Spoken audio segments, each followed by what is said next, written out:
Dans 20h30 le samedi sur France 2 ce 25 février, des proches de Claude François sont revenus sur une folle histoire dans laquelle ils ont échappé à des gangsters, qui voulaient s'en prendre au chanteur lors d'une course-poursuite. Le 1er février dernier, Claude François aurait eu 84 ans, mais le 11 mars 1978, le chanteur adoré et adulé est décédé dans sa baignoire lors d'un accident domestique. 45 ans après sa mort, sa vie fait encore toujours parler et suscite beaucoup d'intérêt, d'autant plus qu'il a vécu des choses improbables, dont un attentat. En effet, en 1975, il est la victime collatérale d'un attentat à l'hôtel Hilton de Londres. 2 ans plus tard, alors qu'il rentrait chez lui après un tournage avec Michel Sardou, il échappe de peu à la mort lors d'une course-poursuite. Une histoire que son habilleuse Sylvie Mathurin, présente dans la voiture avec lui, a racontée dans 20h30 le samedi sur France 2 ce 25 février.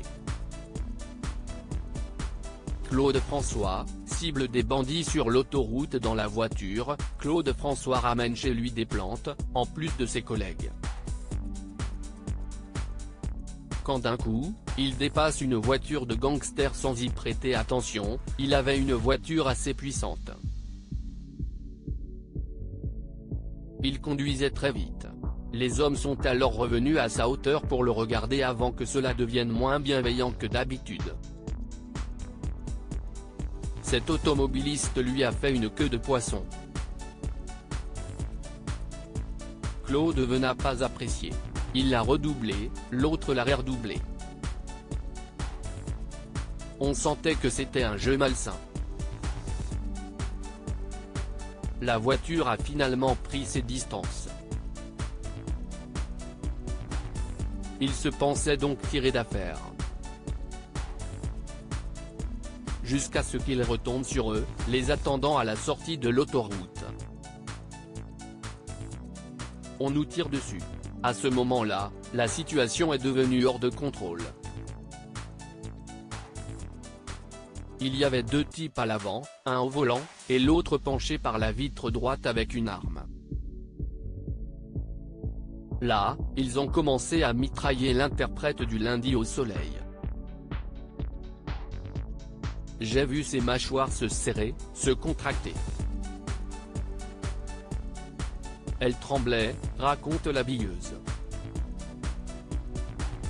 Pris de panique, le chanteur a ordonné à ses passagers de baisser de la tête et de se coucher, on nous tire dessus. Arrivé chez lui après avoir semé les bandits, Claude François a eu un seul réflexe en sortant de l'automobile, s'assurer que les plantes n'aient pas souffert. Sur la vidéo d'archives diffusée à l'antenne, il constate les dégâts et remarque qu'une balle a transpercé le pare-brise. CIST balle principale.